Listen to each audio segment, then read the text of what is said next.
And our sales methodology is really something that I think fits in most organizations quite well. It's a very simple, straightforward process. We believe in first starting with planning, making sure the salespeople know where they need to go, who they need to see, and what they need to say to create interest and gain favorable attention.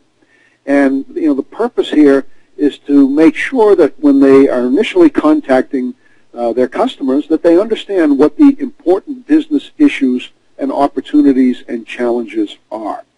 And this is oftentimes where it falls down. Many salespeople think they're there to talk, to sell, and to talk about what their products and services are before they really take the time to understand what's important and what's critical to their client or their customer.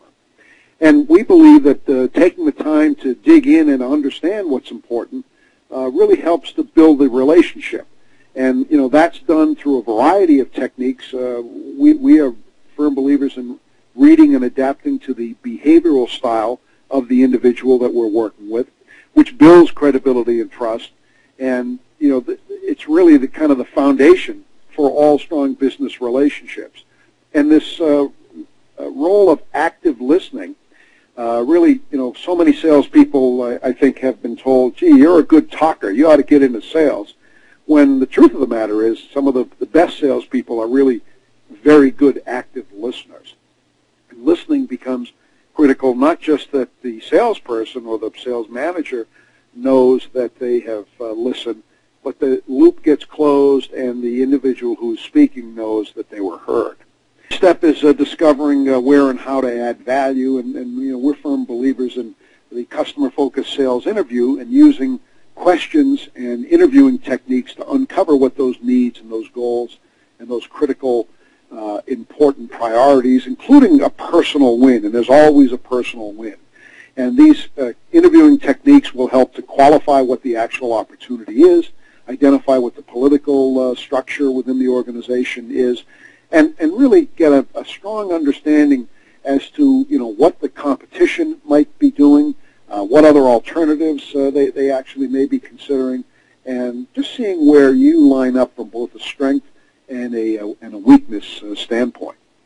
Once you understand where you can add value, now you can develop your proposal and craft what we call a customer-focused solution and present something that is not one size fits all, but something that is customized to the specific requirements of your client, and present that in such a way that it addresses not only their business requirements, but also their personal needs as well.